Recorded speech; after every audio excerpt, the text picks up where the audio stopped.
ఇది ప్రభుత్వ ప్రత్యేక బాలికల సదనం మరియు పరిశీలనా గృహం 3 రకాలైనటువంటి రకాల హోములను ఇక్కడ ఉంది సార్. ఇది ఒకటి తిరుపతిలో ఉంది. ఇది తిరుపతిలో ఉంచడం కూడా చాలా సంతోషకరమైనటువంటి విషయమే. ఈ బాలికలకి అనేక మందికి తల్లిదండ్రులు లేనటువంటి పిల్లలకి, నెగ్లెక్టెడ్ వాళ్ళకి, అబాండెడ్ వాళ్ళకి, తర్వాత విక్టిమ్స్ గర్ల్స్కి ఇది ఒక మంచి నిలయం సార్. కాకపోతే ఏంటి అని అంటే ఈ యొక్క బాలిక సదనంలో పిల్లలు డైరెక్ట్గా చేర్చుకోవటానికైతే వీలు లేదు. చైల్డ్ వెల్ఫేర్ కమిటీ ద్వారానే ఈ యొక్క హోమ్కి వస్తూ ఉంటారు. సో మేము ఏది తీసుకున్నా కూడా సిడబ్ల్యూసి వాళ్ళ నిర్ణయమే ఉంటుంది. అయితే ఇక్కడ ఉండేటటువంటి ప్రజెంట్ పాపులేషన్ 32 మంది ఉన్నారు సార్. సో 21వ తేదీ ఏంది అంటే మేము నియర్ బై హోమ్ ఉంది కాబట్టి పిల్లల యొక్క చదువు భంగం కాకుండా ఉండటానికనేసి వాళ్ళ యొక్క చదువుని కంటిన్యూ చేయటానికి కొంతమంది అందులో బాగా మెరుగైనటువంటి పిల్లలు ఉన్నారు కాబట్టి వాళ్ళ భవిష్యత్తుకు పునాది అనేది ఉంటుందనేసి ఉద్దేశంతో మేము దగ్గరగా ఉన్నటువంటి స్కూల్ అయినటువంటి ఎస్బీజేఎన్ఎం నెహ్రూ మెమోరియల్ స్కూల్లో అడ్మిషన్ చేసినాము. ప్రస్తుతము 11 మంది అయితే వెళ్తూ ఉన్నారు. 6th నుంచి 10th వరకు చదువుతూ ఉన్నారు. సో ఎప్పుడూ ఇటువంటి సంఘటనలు జరగలేదు. కానీ ఇది కొంచెము ఆలోచన చేస్తే 21వ తేదీ ఉన్నటువంటి అమ్మాయి 9th క్లాస్ చదువుతున్నది. ఈ అమ్మాయిని ఎట్లా మేము స్కూల్కు పంపిస్తామంటే మా యొక్క కార్యక్రమంలో ఉదయం మా స్టాఫ్ తీసుకొని వెళ్తారు, మధ్యాహ్నం కూడా అక్కడే ఉంటారు, భోజనం చేస్తారు, మళ్ళీ తిరిగి సాయంత్రం మా స్టాఫ్ అక్కడి నుంచి తీసుకొని వస్తారు. సో స్టాఫ్కు అక్కడ ఉన్న వాచ్మెన్కి చెప్పటము, పీఈటీ మేడం చెప్పటము, అక్కడ ఉన్నటువంటి స్కూల్ యాజమాన్యం కూడా మేము సార్ ఇది ప్రత్యేకమైనటువంటి పిల్లలు వస్తూ ఉన్నారు, కొంచెం జాగ్రత్తలు తీసుకోండి అని చెప్పేసేసి ఈ పిల్లలకి అయిపోయిన తర్వాత మీరు అంతా శ్రద్ధ తీసుకున్నాక మాకు ఫోన్ చేసేస్తే మేము తీసుకొని వస్తున్నాం. ఇది జరుగుతూ ఉంది. అన్ఎక్స్పెక్టెడ్గా 21వ తేదీ ఏమైందంటే 10th క్లాస్ పిల్లలకి 5:30 వరకు స్కూలు, ఆ తర్వాత వచ్చేసి మిగతా పిల్లలకి స్కూల్ అయిపోయింది, అందరూ స్పోర్ట్స్లో కూడా ఆడుకుంటూ ఉన్నారు. 21వ తేదీ సాయంత్రము ఈ అమ్మాయి కొంచెం చదువుతుంది కాబట్టి ఆ చదువుకునే దాంట్లో టైం టేబుల్ చూసుకునింది. టైం టేబుల్ చూసుకొని నాకు తెలుగు టెక్స్ట్ బుక్ మర్చిపోయినానే అని చెప్పేసేసి తన క్లాస్ రూమ్కి వెళ్ళిపోయింది. తన క్లాస్ రూమ్కి వెళ్ళిపోయిన తర్వాత అక్కడ ఉండేటటువంటి అమ్మాయి వెనకానే ఒక అబ్బాయి వెళ్ళిపోయినాడు, రూమ్లోకి వెళ్ళిపోయినాడు. వచ్చేసేసి నన్ను గట్టిగా పట్టుకున్నాడు, నీ పేరేమని అడిగినాడు. అడిగితే నేను చెప్పలేదు. నన్ను గట్టిగా పట్టుకునేసరికి నేను విదిలించుకునే సమయంలో ఎడమ చేతికి అంటే అమ్మాయి చెప్పలేదు, హోమ్కి తీసుకొని వచ్చేసినాం. తీసుకొని వచ్చిన తరువాత ఆ అమ్మాయి అప్పటికే చెప్పేసి నింటే స్కూల్లో పరిష్కారం జరిగేది, లేదా ఫోన్ ద్వారా నేను కాంటాక్ట్ అయ్యేదాన్ని, లేదా నెక్స్ట్ నేను ఏదో ఒక కార్యక్రమం తీసుకునేదాన్ని నేను దానికి యాక్షన్గా. కానీ మేమంతకు మేము కనుక్కొని అమ్మాయికి ఐడెంటిఫై చేసేంత వరకు ఆ అమ్మాయి చెప్పలేదు. కానీ నైట్ డ్యూటీలో ఉన్నటువంటి సిబ్బంది ఎందుకమ్మా నువ్వు చాలా డల్గా ఉన్నావు, మరి ఏడుస్తున్నావు అనేసి పక్కన వాళ్ళు వచ్చి చెప్తున్నారు కదా, ఏమైంది నీకు స్కూల్లో ఏమైనా జరిగిందా, ఏమన్నా జరిగినా కూడా మేము ప్రతిరోజు సమస్యకు పరిష్కారం ఇస్తున్నాం కదా, స్కూల్లో టీచర్స్ అడిగినా వాళ్ళతో మాట్లాడుతున్నాం, లేదు ఇది బుక్ తెచ్చుకోలేదు అనేసి ఒకవేళ కోపన్నా కూడా మేము చెప్పేసి వస్తున్నాం, వాళ్ళు కూడా మిమ్మల్ని క్షమించే వదిలేస్తున్నారు కదా, మరి ఎందుకు నువ్వు ఈరోజు అంత అసౌకర్యంగా కనపడుతున్నావు అని మా స్టాఫ్ నైట్ డ్యూటీ వాళ్ళు అడిగినప్పుడు కూడా ఏం లేదమ్మా అని చెప్పింది. కానీ అప్పుడు మా స్టాఫ్ ఆ అమ్మాయిని పిలిచి నిదానంగా కౌన్సిలింగ్ ఇచ్చి మాట్లాడుతూ ఉన్నప్పుడు ఆ అమ్మాయి చేయి పట్టుకొని మాట్లాడుతూ ఉన్నప్పుడు చేతికి గారెలు ఉండటము మా సిబ్బంది గమనించినారు. సరే ఇదొక్కటేనమ్మా, ఏమైనా జరిగిందా, ఏదన్నా ఇష్యూ జరిగినా కూడా చెప్పొచ్చు అని చెప్పేసేస్తే ఏం లేదమ్మా అని చెప్పింది. తర్వాత వాళ్ళు ఏం చేసేసినారంటే ఇది ఏదో కింద పన్నావా, లేదా మీ ఫ్రెండ్స్ ఏమన్నా గీక్కున్నారా, సో ఏం జరిగింది అనేసేసానంటే ఫస్ట్ అయితే ఏం చెప్పలేదు. తర్వాత వచ్చేసి లెఫ్ట్ సైడ్ ఛాతి పైన కూడా బాగా గీతలు అనేటటువంటి గారెలు అనేటిది ఉంది. అప్పుడు వీళ్ళు రాత్రి 8:55కి ఏం చేసిన తర్వాత నాకు ఇన్ఫామ్ చేశారు. నేను ఉదయం వచ్చేసేసి అమ్మాయిని తీసుకొని మాట్లాడేసేసి వెంటనే నేను స్కూల్కి 2 స్టాఫ్ని తీసుకొని బాలికను తీసుకొని స్కూల్కి వెళ్ళాను. స్కూల్కి వెళ్ళి సార్ ఈ విధంగా జరిగింది, ఉదయం వెళ్ళేటప్పటికైతే లేదు, సాయంత్రం వచ్చేటప్పటికైతే ఉంది, ఏం జరిగింది, ఏమైనా సీసీ కెమెరాస్ ఉన్నాయా చూద్దాము, ఈ అమ్మాయి ఇలా చెప్తుంది అని నేను హెచ్ఎం గారితో మాట్లాడటం జరిగింది. అయితే ఫ్రంట్లో అయితే మేము పెట్టలేదు కానీ వెనక వైపు మాత్రం పెట్టున్నాము అని.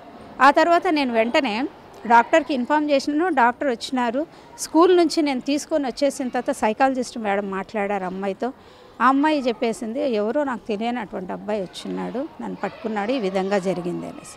తర్వాత డాక్టర్ వచ్చిన తర్వాత తన యొక్క సూపర్విజన్లో తను ఎలా ఆ అమ్మాయితో మాట్లాడాలో ఆ కౌన్సిలింగ్ ఇచ్చిన తర్వాత ఆ అమ్మాయి మేడం చెక్ చేసినప్పుడు నేను అమ్మ ఇది నీ భవిష్యత్తుకు సంబంధించింది, ఇది ఇంతటితో పోతే అది చాలా ఇబ్బందికరంగా ఉంటుంది, మగపిల్లలకి ఏది జరిగినా జరుగుతుందేమో కానీ ఆడపిల్ల చాలా జాగ్రత్తగా ఉండాలని చెప్పినారు అని మేడం మాట్లాడారు సార్. మేడం మాట్లాడిన తర్వాత ఆ అమ్మాయిని నేను చెక్ చేస్తాను అనేసి డాక్టర్ గారు చెక్ చేసేసిన తర్వాత అప్పుడు ఈ విధంగా జరిగిందమ్మా నీకు అని చెప్తే అప్పుడు ఆ అమ్మాయి ఓపెన్ అప్ అయిపోయి మేడంతోటే, ఎందుకంటే మేడమే ఒంటరిగా అమ్మాయితో మాట్లాడుతూ ఉన్నారు కాబట్టి, కౌన్సిలింగ్ ఇస్తూ ఉన్నారు కాబట్టి గంట సేపటి నుంచి మాట్లాడిన తర్వాత ఈ విధంగా చెప్పింది. అవునమ్మా స్కూల్లో నన్ను ఈ విధంగా చేశారు, నేను అట్లా చేసుకొని విధులించుకునే టైంలో నాకు ఈ విధంగా జరిగింది అని చెప్పేసేసి.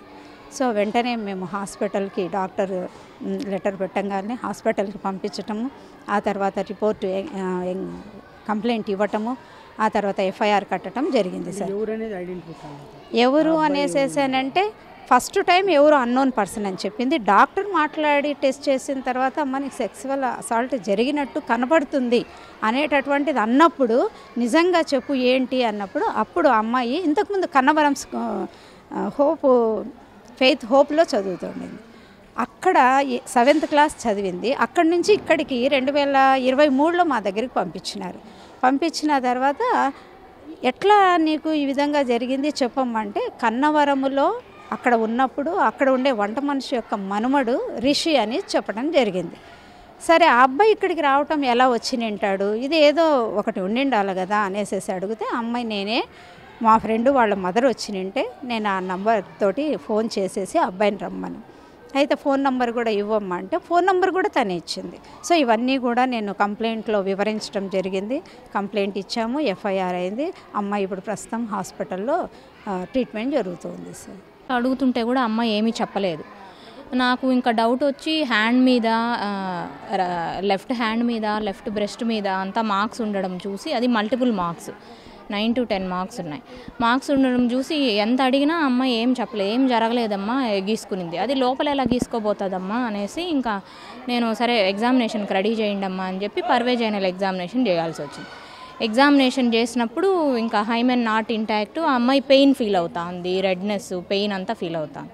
తర్వాత నేను కన్ఫర్మ్ చేసుకున్న తర్వాత మళ్ళీ కూడా 1.5 hour మాట్లాడిన తర్వాత అమ్మాయి ఓపెన్ అప్ అయింది. అమ్మాయి నువ్వు అది మైనర్ బాలికవి, యాజ్ ఎ లేడీ డాక్టర్గా చెప్తున్నాను, నేను ఏం జరిగింది నిజం చెప్తే మనకు ఏదైనా ప్రికాషను మందులు తీసుకోవడానికి కూడా నీకు ఇదవుతుంది, కంపల్సరీ నువ్వు రివీల్ చేయాలి, ఆడపిల్ల కదా నీకు ఎంతో భవిష్యత్తు ఉంటుంది, భవిష్యత్తును నాశనం చేసుకోవద్దు అని ఇలాగ 1.5 to 2 hours కౌన్సిలింగ్ ఇచ్చిన తర్వాత అమ్మాయి రివీల్ అయింది, జరిగిందమ్మా అనేసి. అదే రెగ్యులర్ డాక్టర్ అండి, నేను 2.5 years అవుతుంది. యాక్చువల్లీ ఇదివరకు నేను రొంపిచర్లలో చేసేదాన్ని, డైరెక్టర్ ఆఫ్ హెల్త్ డిపార్ట్మెంట్స్ నుండి డెప్యూట్ అవుతాం, ఫారిన్ సర్వీస్ డెప్యుటేషను 5 years వరకు ఇక్కడ చేసి మళ్ళీ మా పేరెంట్ డిపార్ట్మెంట్కి వెళ్ళిపోతాం. ఇక్కడ మన బాలల సంరక్షణ సదన్ అనే హాస్టల్లో కొంతమంది అమ్మాయిలు, ఒక 11 మంది అమ్మాయిలు నెహ్రూ మున్సిపల్ స్కూల్కి వెళ్ళి రోజు వస్తూ ఉంటారు. ఈ క్రమంలో ఏమంటే 22వ తేదీన అమ్మాయి హాస్టల్కి అంటే స్కూల్ నుంచి హాస్టల్కి వచ్చిన తర్వాత ఆ అమ్మాయిని చెక్ చేస్తే ఆ అమ్మాయి ఒంటి మీద గాయాలు ఉన్నాయని చెప్పేసి ఆ అమ్మాయిని అడిగితే ఇక్కడ డాక్టర్ ఉంటారు, తర్వాత సైక్రియాటిక్ ఉంటారు, ఒక వార్డెన్ ఉంటారు, అందరు లేడీసే ఉన్నారు. గతంలో ఇదే హాస్టల్లో వార్డెను లైంగిక వేధింపులకు పాల్పడుతున్నాడని చెప్పి ఐద్వాగా ధర్నా చేశాము. అప్పుడు మార్చేశారు, ఇప్పుడు మొత్తం లేడీస్ స్టాఫ్ని పెట్టారు. అయితే ఈ క్రమంలో ఆమె మీద మళ్ళీ ఇట్లాంటి ఘటన జరిగింది అంటే ఆశ్చర్యపోవాల్సినటువంటి అవసరం. తర్వాత మేము ఇక్కడ వచ్చి ఎంక్వైరీ చేసాము, అదేవిధంగా స్కూల్లో కూడా వెళ్ళి ఎంక్వైరీ చేసాము. స్కూల్లో ఏమంటే ఇంత హడావిడి, ఇంత జనం ఉన్నది ఇక్కడ జరిగే ఆస్కారం లేదు అంటారు. ఇక్కడ చూస్తే మాకు సీసీ కెమెరాలు ఉన్నాయి, లోపలికి మేము ఎవరిని అనుమతి ఇవ్వము, మరి ఇక్కడ జరిగే ఆస్కారం లేదు అంటారు. మరి రోడ్డు మీద జరిగితే ప్రతి ఒక్కరికి తెలుస్తుంది ఎక్కడ జరిగింది తప్పు అనేది ఫస్ట్ తేల్చాల్సినటువంటి అవసరం అనేది ఉంది. రెండోది, ఈ అమ్మాయి కన్నవరం హాస్టల్ నుంచి ఇక్కడికి వచ్చి 1 year అవుతుంది, పేరొద్దు, వచ్చి ఇక్కడ జాయిన్ అయ్యింది. అయితే ఆ అమ్మాయికి సంబంధించి ఏమంటే కన్నవరంలో కుక్కుగా ఉన్నటువంటి వాళ్ళ మనవడితోటి ఆ అమ్మాయి పరిచయం ఉంది అనేది ఆ అమ్మాయి ఒప్పుకునింది. అతనే వచ్చి ఇట్లా చేశాడా లేకపోతే వేరే వాళ్ళు చేశారా ఏం నాకు తెలియడం లేదు అని చెప్పి చెప్తా ఉంది.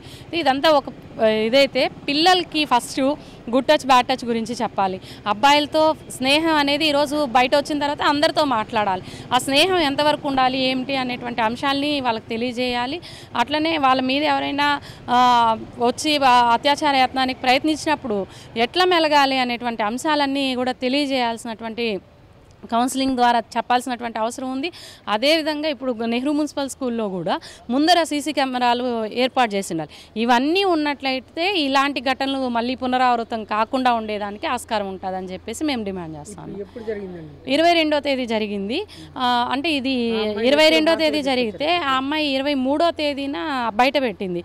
అప్పుడు కూడా ఆ అమ్మాయి ఇది జరిగిందని చెప్పలేదు. వీళ్ళే ఇక్కడ గాయాలు ఉన్నాయి ఏంటి అని ఆ అమ్మాయి బాడీ అంతా చెక్ చేసిన అప్పుడు అట్లనే డాక్టరు ఎగ్జామ్ చేసినప్పుడు బయటకు వచ్చింది. ఆ అమ్మాయిని తీసుకెళ్ళి మెటర్నిటీలో జాయిన్ చేయడం అనేది జరిగింది. ఇప్పుడు ఇంకా అక్కడ రిపోర్ట్స్ వస్తే జరిగిందా లేదా లేకపోతే ఆ అమ్మాయి నిజం చెప్తే ఎవరు ఏమి అనే ఎక్కడ జరిగింది అనే విషయాలు బయటకు వస్తాయి. అంతే తప్ప ఇప్పుడు మనం ఏమి కూడా చెప్పడానికి లేదు. మరిన్ని వీడియోస్ కోసం ఛానల్ ని సబ్స్క్రైబ్ చేయండి. లేటెస్ట్ అప్డేట్స్ కోసం వాట్సాప్ ఛానల్ ని ఫాలో చేయండి. అండ్ లింక్ డిస్క్రిప్షన్ లో ఉంది.